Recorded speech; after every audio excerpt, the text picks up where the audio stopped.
Hey y'all, welcome to the Big Bear Homestead. Mama's home from work and guess what it's time to do?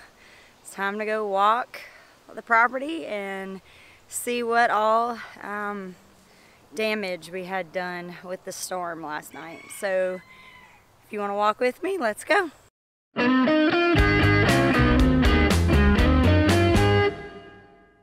So as most of you know, last night there was a really bad storm, actually a storm that kind of came through yesterday and the day before, and we got hit pretty bad. Not a lot of damage so far, but it was too dark last night for us to walk the property to know how much damage there was. So today, now that I'm off of work, I'm gonna go walk the pasture real quick and see what kind of damage we have. I'm sure we're gonna have some limbs down and things like that, but we have to inspect that because of the new bull. We have to make sure that he is, you know, the fences are secure so that he doesn't have a way to get out. So let's just kind of take a look and see what we find.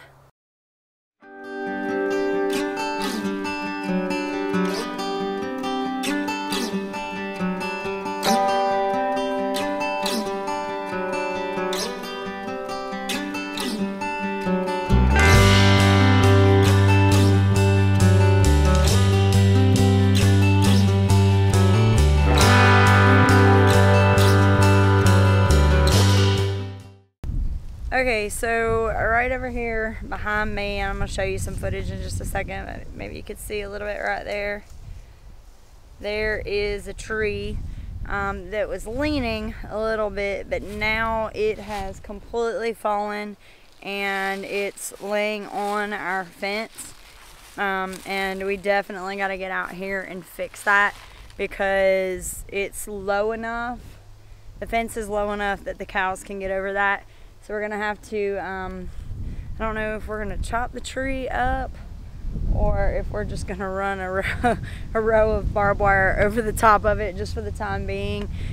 Because like I said, we've got a brand new bull and we don't want him to get frisky and run off, because just on the other side of this fence, there's a huge field of, I guess every couple years he rotates out. He usually does like soy one year, he'll do canola and that kind of thing. So we definitely don't want our cows getting over there, so we're gonna have to come and patch this up pretty quickly. This is kind of our area. There's a lot of down trees that are behind all this area back here.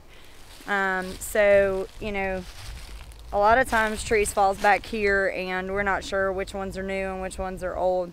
And as long as they're not laying on fences, we just let them be. So let's go check the rest of the fence line and see what's going on there.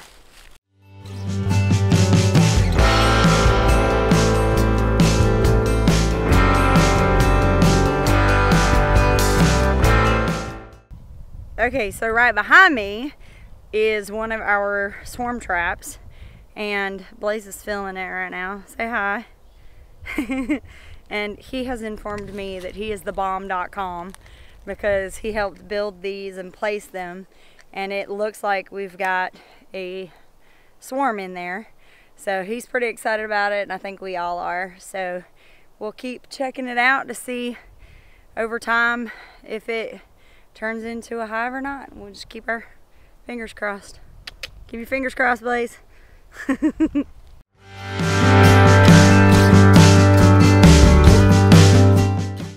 So this storm last night reminded me of something that I was thinking last week.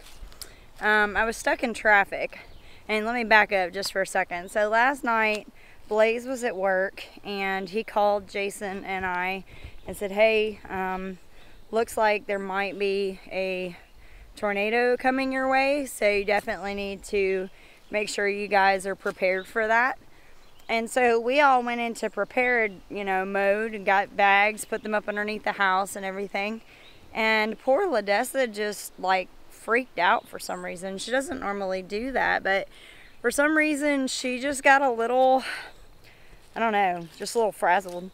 And it made me think of last week. I was stuck in traffic and I was sitting there and I couldn't believe how there were people, like, you know, when you're in traffic and there's road work, there's usually a lot of indication that there's an issue. You know, you have signs up, there's usually flashing signs, there's cones, there's all kinds of stuff that lets you know to be prepared for something to change. So you have some people who decide to get over and do what they're supposed to do, and then you have the other people that just rush forward and they speed forward and then they cut you off, and then they either can hurt themselves or hurt you, or people on the side of the road, workers, that kind of thing. And it made me think, you know, this storm made me think of, reminded me of that, you know, a lot of times there are people out there that prepare and they're ready for stuff and they do what they're supposed to do, right? Well, then there's the other people that don't do what they're supposed to do, and they're just waiting for everybody else to do the right thing and for them to benefit from that. And it made me think about how the world is and how economic status today and the broken food system. And, you know, our community are the people that are prepared and they're doing the right thing. And they're not, you know, waiting for the system to break and then go profit off of the people that have been prepared and are trying to fix the food system. And it brings me back to, you know, being prepared is a good thing. Being to a point where you can kind of depend on yourself, whether it's for your food or whether it's in a storm like this one that we had. We know a lot of people who lost power. We have people, even us, we had trees go down that are messing up fences. And the fact that we're prepared for that kind of thing, that we're not running around crazy, because that's when accidents happen, that's when mistakes happen. So last night kind of messed me up a little bit, because LaDessa getting so scared made me think, what did I do? How did I fail her that she panicked? But I really don't think it was that. I really feel like she has some issues still left over from when she got struck by, well, kind of struck by lightning last year. And so whenever there's any kind of natural issue like that, she gets really, really scared. And so we're having to work through that. But I encourage each of y'all to consider that we're in an age now where being prepared is being responsible, and doing all that you can to lessen your dependency on the broken system, the broken, just everything. I mean, society in general is just broken. And I just encourage all of you to consider that just one step at a time of trying to prepare for things like this, whether it's for a storm, whether it's for economic collapse, whatever it is, losing a job, getting sick, the whole family getting sick, anything like that, that's a step towards being self-reliable and more independent. And don't be the person that waits until the last minute and then tries to rush up and cut off somebody else and possibly hurt themselves or others. So this is why we're doing the garden program that we're doing this year.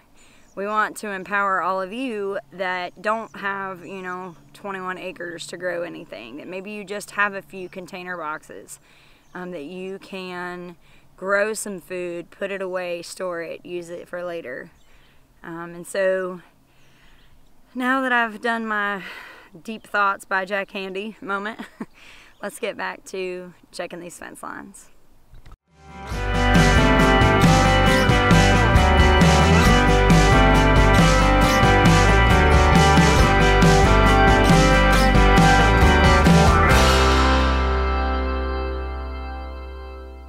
So as far as I can tell, it looks like we fared okay.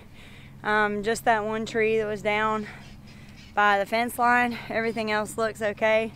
Animals are fine. There's a little bit of debris on the pasture, but other than that, everything's good. So I guess we made it out all right. So Until next time, y'all, thanks for walking with me, checking these fence lines, and God bless, and have a nice day.